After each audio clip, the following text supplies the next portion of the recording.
À cette chaîne. Si c'est la première fois que vous nous découvrez, n'hésitez pas à vous abonner. Et si vous trouvez ce contenu intéressant, partagez-le avec toutes vos connaissances.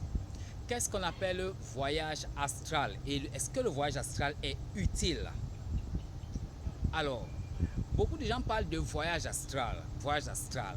Alors, quelqu'un est sorti de chez lui, il allait se balader quelque part, on dit voyage astral.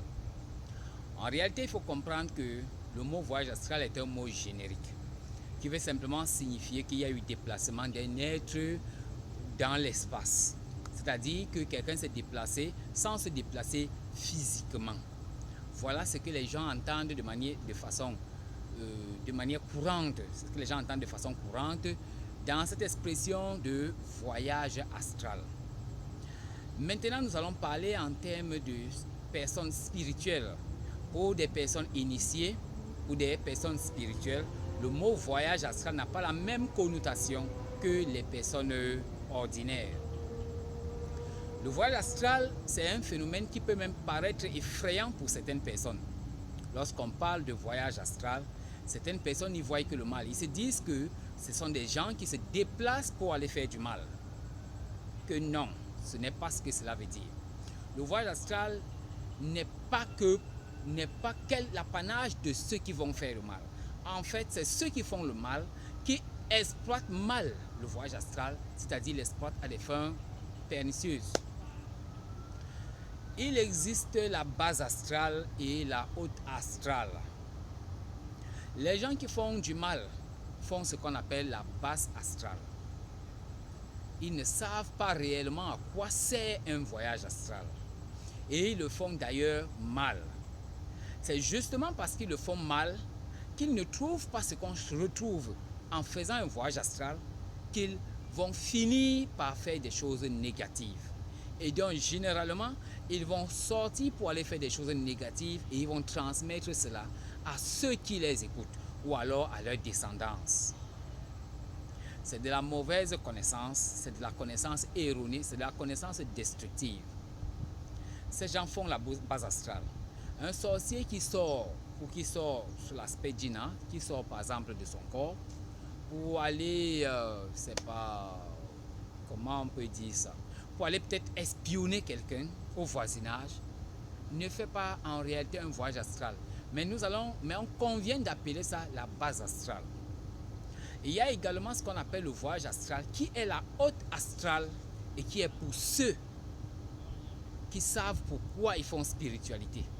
Et pourquoi et à quel moment est-ce qu'il faut faire un voyage astral. Lorsqu'on entend voyage astral, on entend directement parler des astres. Oui, mais ces astres ne sont pas que hors de nous. Ces astres sont également à l'intérieur de nous. Le voyage astral, donc, c'est un voyage initiatique qui se passe à l'intérieur de l'être humain lui-même. C'est la première chose dans le voyage astral qu'il faut comprendre.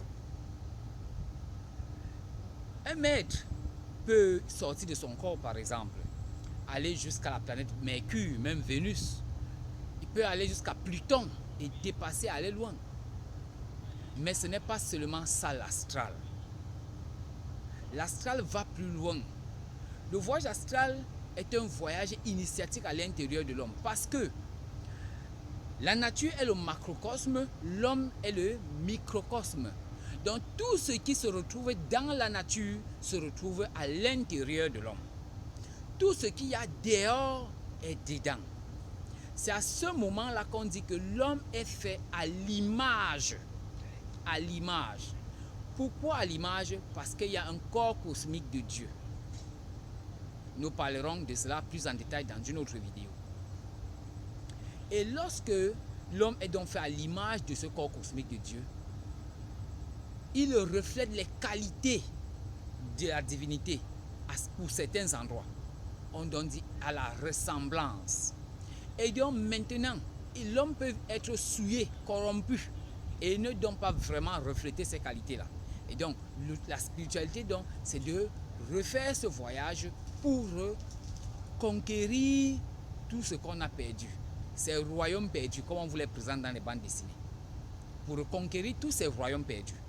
Alors, maintenant donc, l'être humain, durant cette conquête, il va faire des voyages d'un astre d'innocence vers un astre de connaissance, d'un astre d'intelligence vers un astre de paix, d'un astre d'amour vers un astre de diplomatie, vers un astre de collectivité, vers un astre de clairvoyance, vers un astre d'intégration, vers un astre de ainsi de suite, ainsi de suite. Tout cela est ce qu'on appelle le voyage astral, la haute astrale. Donc, lorsque vous allez entendre quelqu'un dire « je vais faire un voyage astral » ou alors « j'aimerais faire un voyage astral », posez-lui toujours la question de quel voyage astral parle-t-il? Fait-il la base astrale ou alors veut-il faire la haute astrale qui est d'ailleurs réservée à ceux qui ont déjà certaines aptitudes spirituelles qu'on ne peut pas corrompre. On ne peut jamais utiliser ce voyage pour faire quelque chose de négatif. À grand jamais.